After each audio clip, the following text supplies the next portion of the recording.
Oh, Ya, saya nak cakap. saya nak tanya sikit lah Aha. tentang Blue Tiger ni. Betul ke apa yang dia buat tu, yang awak report tu betul ya? Betul. Oh. Jadi kes tu macam mana sekarang? Masih jalan ke macam mana? Hmm, saya pun tak pasti, tapi yang saya tahu, Okey. kes tu masih dalam siasatan lagi. Okey. Tapi polis cakap sekarang ni tak boleh nak jalankan kes sebab PKP. Oh. So dia cakap nanti sekarang baru dia call balik untuk perjumpaan. Kira benda ni Nanti sekarang baru bawa naik mahkamah. Oh, bukan kes ni bukan tarik balik ke apa, bukan lah. Kan? Oh. Ni saya sebenarnya kawan dia, duduk kawan dia lah. Tok Singa macam dengar kan nama kan? Kawan dia. Alah, Tok Singa ada bubat orang tu. Dia pun tak tahu. Tak tahu tak apa. Okey. Ah. Jadi betul lah, memang dia buat benda ni, memang betul lah no. Mm-mm. Dia ada ugut awak apa-apa tak? Dia ada ugut awak tak lepas tu? Ada. Ugut pula.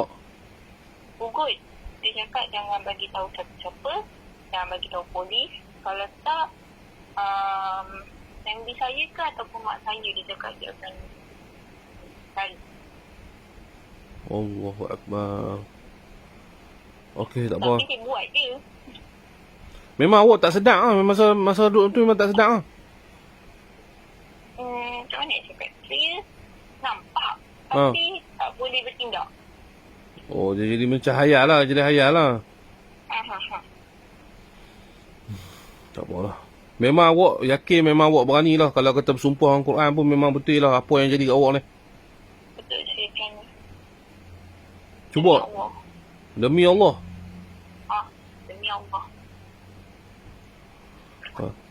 Boleh tak awak, saya ni sebenarnya saya nak kalau kata benda ni betul, saya tak akan duduk belah dia.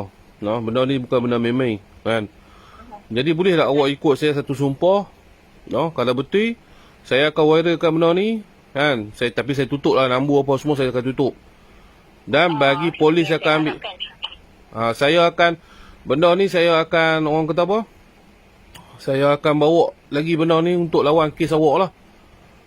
Saya tak akan duduk belah benda kebatilan. Okey, saya boleh tak awak ikut wallahi wa tallahi wa billahi. Memang dia buat benda tu dekat awak. Memang dia buat benda tu. Okeylah, terima kasih lah adik nah.